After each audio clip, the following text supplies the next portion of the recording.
Bonjour chers élèves, j'espère que vous allez bien et en très bonne santé. Bienvenue pour une nouvelle leçon. Une nouvelle leçon, une nouvelle vidéo. Mais la leçon d'aujourd'hui, c'est une leçon qui est vraiment très facile. Mais à condition de suivre un petit conseil que je vais vous dire. Ce conseil qui est très important, celui d'apprendre la conjugaison. Sans conjugaison, sans apprentissage de conjugaison, ça sera une leçon difficile. Mais je compte sur vous que vous allez bien apprendre. Allez. De quoi je parle? De formes de phrases. Oui, vous allez dire, quelles sont les formes de phrases? Si je vous demande, quelles sont les formes de phrases? Qu'est-ce que vous allez me répondre? Non. C'est pas la forme négative et la forme affirmative. On a vu ça dans une vidéo précédente ou bien dans la leçon précédente. Je parle maintenant de la troisième et la quatrième forme de phrase. C'est ce que j'appelle ou bien ce qu'on appelle la voix active et la voix passive. Bien dit, la forme active et la forme passive. Aussi, on peut dire la phrase active et la phrase passive. Venez, on va découvrir ensemble ces formes. Toujours, on doit atteindre des objectifs de notre leçon. Lesquels? D'abord, on va identifier les formes actives et les formes passives. Deuxièmement, on va passer d'une forme de phrase à l'autre. On va découvrir qu'est-ce qu'on doit faire pour passer d'une forme de phrase, ça veut dire de la forme active à la forme passive, ou bien l'inverse, de la forme passive à la forme active.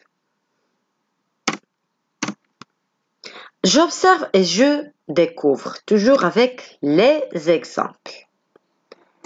Voilà, nous avons deux séries d'exemples. Nous avons des exemples en rouge et des exemples en rose. Alors, lisez s'il vous plaît d'abord les premiers exemples qui sont en rouge et noir. Allez, lisez. Je lis. Le guide dirige la visite. Tous les élèves ont apprécié l'atelier de poterie. La météo ne découragea pas les parents. On a réalisé cette fresque l'année dernière. Très bien. Alors, repérez s'il vous plaît le sujet et le verbe dans chaque phrase. Je parle toujours de la première série, oui. Oui, le guide, c'est le sujet. Très bien, celui qui a fait l'action. Le verbe, c'est dirige, le verbe diriger. Très bien, verbe de premier groupe. Deuxième phrase, tous les élèves, c'est le sujet. Ont apprécié, c'est le verbe. La météo, c'est le sujet. Décourageant, c'est le verbe. En est le sujet. À réaliser, c'est le verbe. Très, très bien. Alors, je vous demande maintenant quelle est la fonction grammaticale des mots en noir. Quelles sont la fonction grammaticale des mots en noir? Alors, toujours pour savoir la fonction, on doit poser des questions. Le guide dirige quoi? La visite. Oui. Alors, lorsqu'on pose la question par quoi, on sait que c'est un complément d'objet. Oui. Et un complément d'objet direct. Le guide dirige quoi? La visite. Un complément d'objet direct. La fonction grammaticale, c'est complément d'objet direct. Tous les élèves ont apprécié l'atelier de poterie. Quoi? L'atelier de poterie, c'est un complément d'objet direct. La météo ne découragea pas qui? Les parents. C'est un complément d'objet direct. On a réalisé cette fresque l'année dernière.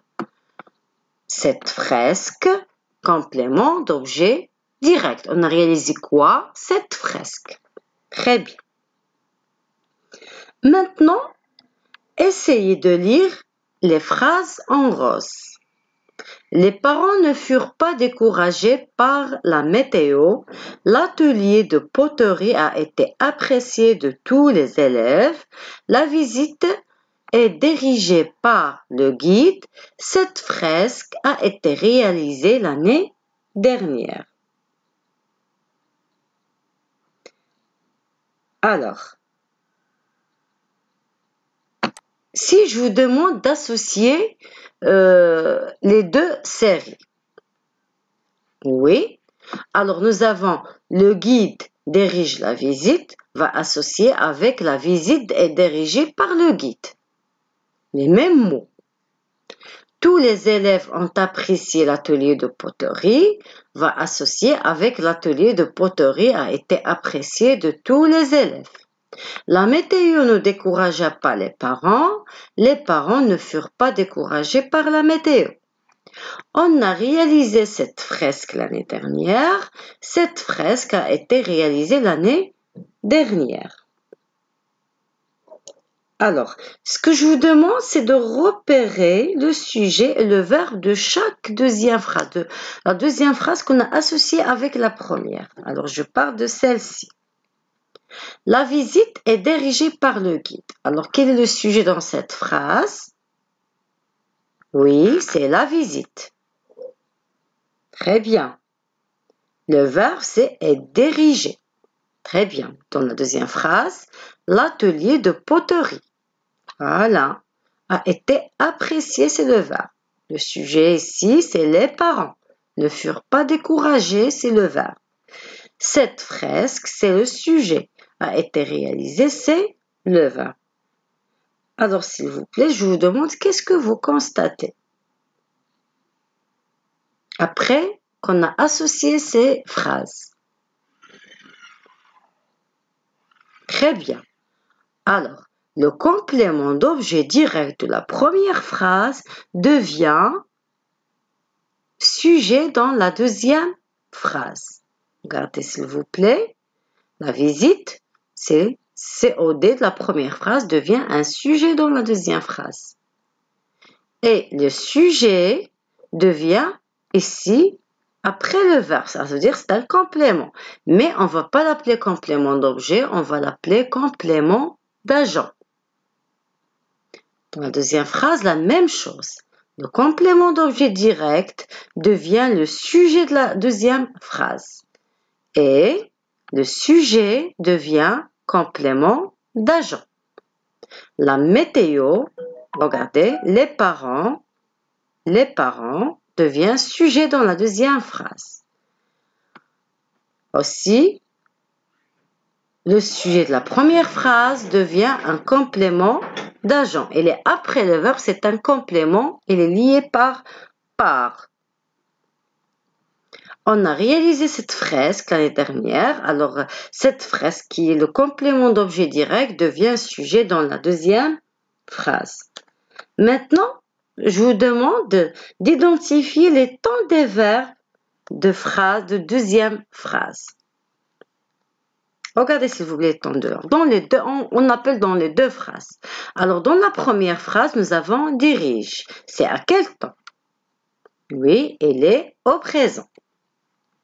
Dans la deuxième phrase, est dirigé. C'est quel temps? Non, ce n'est pas du passé composé. Attention. Ça, ce qu'on appelle le participe passé. Alors, le verbe diriger, normalement, j'ai dirigé. Si on demande à quel temps il se conjugue, vous allez dire le passé composé. Mais non, ce n'est pas du passé composé.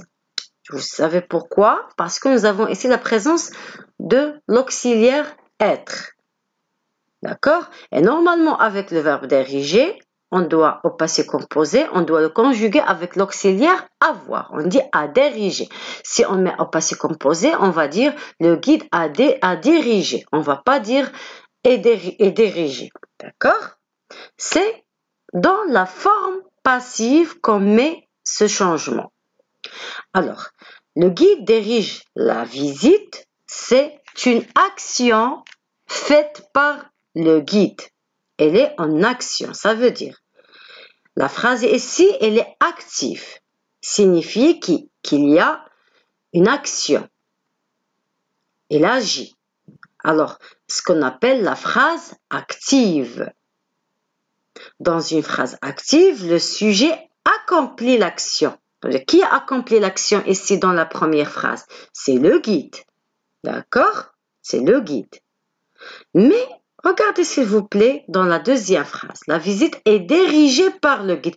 La visite ne peut pas diriger quelque chose, mais elle peut être dirigée par quelqu'un. D'accord? Alors ça, ce qu'on appelle la forme passive.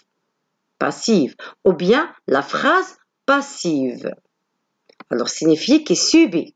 Ça veut dire la visite subit l'action. Il subit. D'accord? Alors, ce que je veux dire que dans une phrase active, le sujet accomplit l'action exprimée par le verbe. Regardez, le guide dirige la visite.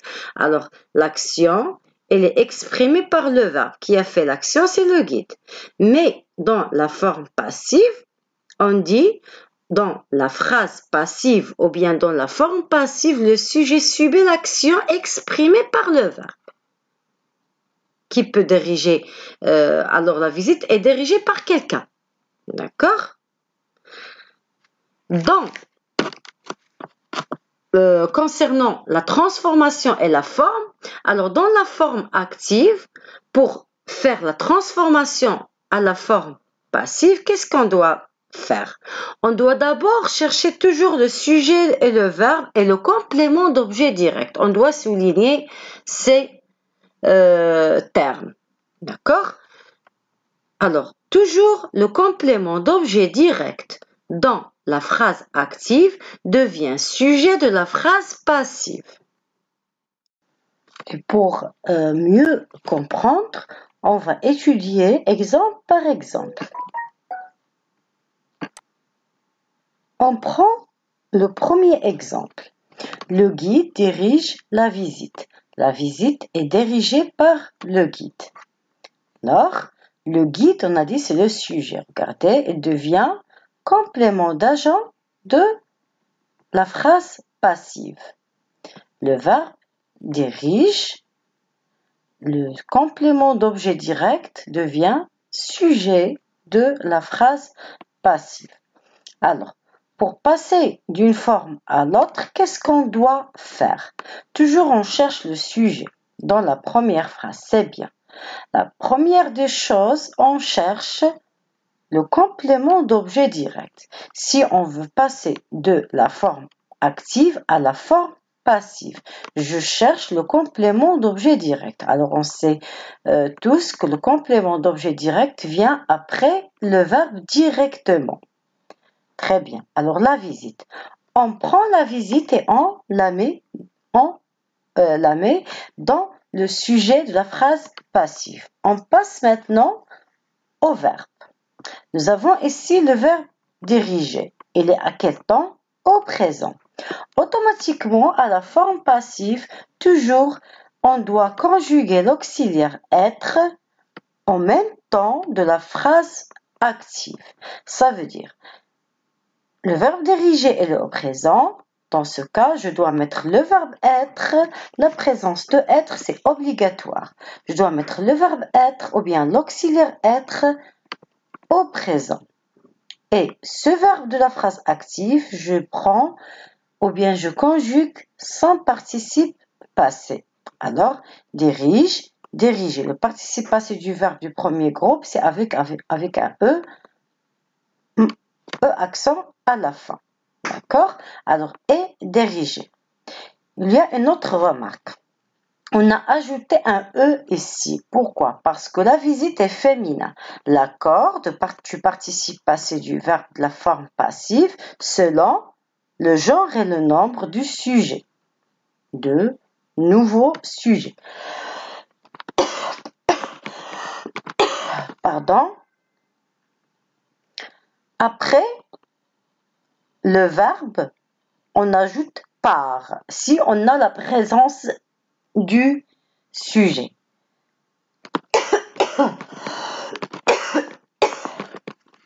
Désolée. Alors, je répète. Le complément d'objet direct devient sujet dans la forme passive.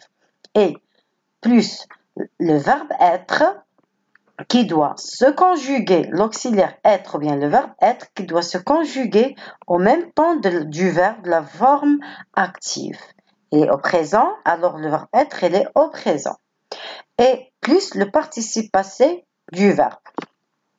Et on ajoute, bien sûr, la marque de genre et de nombre. S'il est féminin, j'ajoute le féminin. S'il est masculin, je mets masculin. S'il est pluriel, j'ajoute la forme de pluriel, etc. Ou bien la marque de pluriel. Plus par, toujours la présence de par, plus le sujet qui devient, parce que nous avons le sujet est présent ici.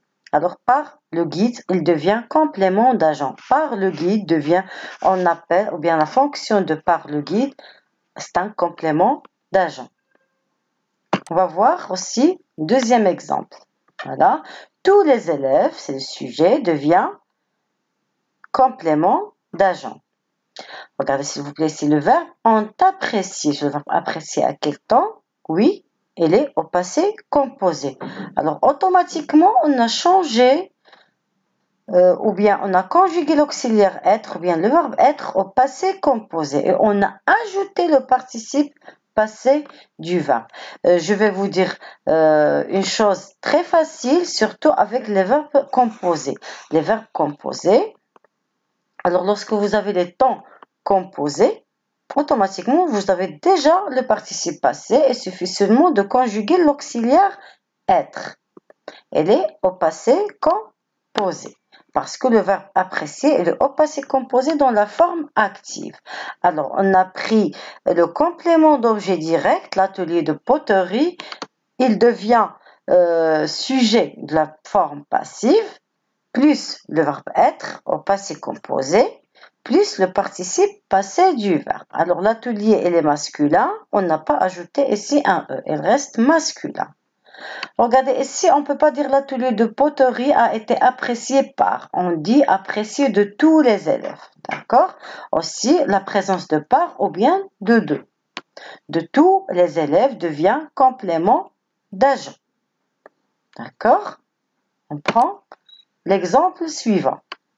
Vous avez la météo ne découragea pas les parents.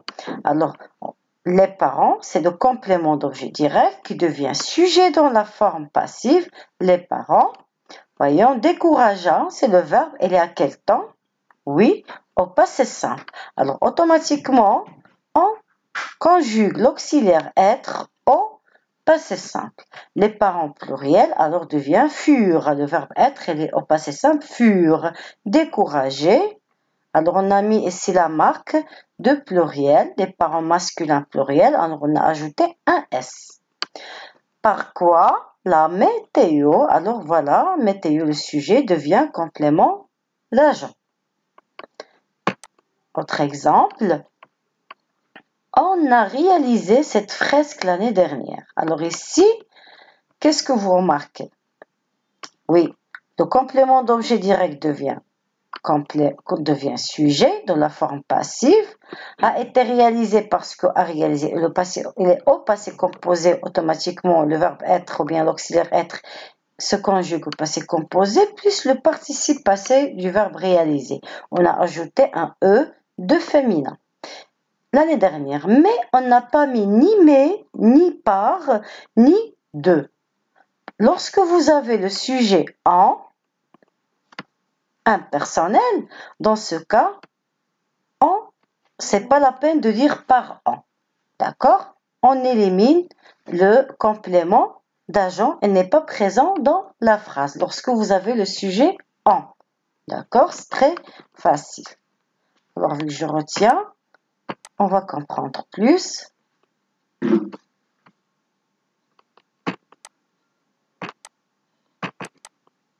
Oui. Une phrase est à la voix active quand le sujet effectue l'action. Exemple, l'élève apprend sa leçon. Qui effectue l'action? C'est l'élève. Alors, c'est le sujet qui apprend la leçon. Ou bien sa leçon.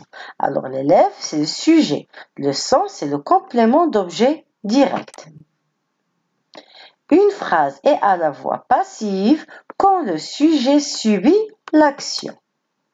La leçon est apprise par l'élève. Leçon devient ici sujet. Alors ici, l'élève, c'est un complément d'agent. À la voix passive, le complément d'objet direct devient le sujet et le sujet devient le complément d'agent.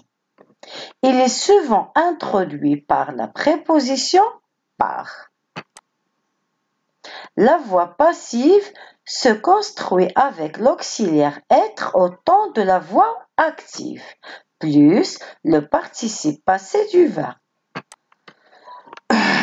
Attention, le participe passé s'accorde avec le sujet du verbe, comme j'ai dit au début avec les exemples. Exemple, les leçons sont apprises. Alors les leçons féminin pluriel. Automatiquement, on a ajouté ES par les élèves. Quand le sujet de la voix active est en, le complément d'agent est sous-entendu. Ça veut dire on ne l'écrit pas et on ne l'entend pas. J'espère que vous avez bien compris la leçon. Alors, merci pour votre attention. Vous allez trouver un fichier dans la boîte de description où vous trouvez des exercices pour appliquer. D'accord? Si vous avez des questions, vous pouvez me demander dans les commentaires. Merci encore pour votre attention et à la prochaine, Inch'Allah.